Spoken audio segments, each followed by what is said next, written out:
ఇస్తూ పదవుల చుట్టూ పరిభ్రమించే ఈనాటి రాజకీయాల్లో మరి స్థిరంగా సిద్ధాంతం చుట్టూ నిలబడ్డ నిబద్ధత ఉన్న నాయకుడు గౌరవనీయులు శ్రీ సీతారాం యెచూరి గారు.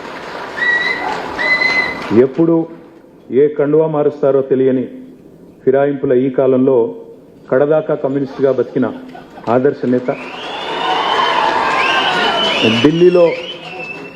ఢిల్లీలో వెలిగిన అసలైన హైదరాబాదీ బిడ్డ యెచూరి గారు.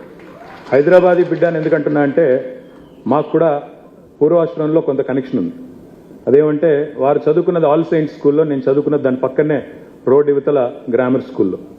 అదేవిధంగా వారి తర్వాత నిజాం కాలేజీలో గ్రాడ్యుయేషన్ చేశారు. నేను కూడా కొద్ది కాలం తర్వాత నేను కూడా అక్కడే చేస్తున్నాను. కాబట్టి అందుకే హైదరాబాద్ బిడ్డ అనే మాట వాడతాను. ఓట్ల రాజకీయం వేరు, ప్రజల రాజకీయం వేరు. మేము ఓట్ల రాజకీయంలో వెనుకబడ్డా ప్రజల కోసం జరిగే పోరాటంలో మాత్రం ముందున్నాం, ప్రజల మనసులో ఉన్నామని ఆయన ఒకసారి చెప్పిన మాట నాకు బాగా గుర్తున్న మాట.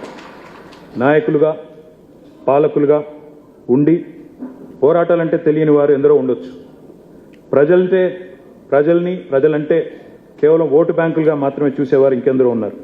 కానీ ఉన్నత చదువులు చదువుకున్న ఒక కుటుంబంలో, స్వయాన మేనమామగా ఒక ఐఏఎస్ ఆఫీసర్గా ఉన్న ఒక కుటుంబంలో పుట్టి అణగారిన వర్గాల కోసం ప్రశ్నించే గొంతుకగా ఎదిగిన వ్యక్తిత్వం చాలా గొప్ప విషయం అని చెప్పక తప్పదు.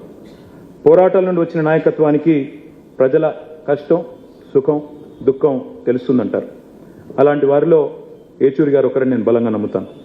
తిట్లు, బూతులు, రోత మాటలు రాజకీయంగా చలామణి అవుతున్న ఈ రోజుల్లో యెచూరి గారి హుందాతనం ఒక అద్భుత పాఠం భవిష్యత్ రాజకీయ నాయకులకనే మాట కూడా చెప్పక తప్పదు.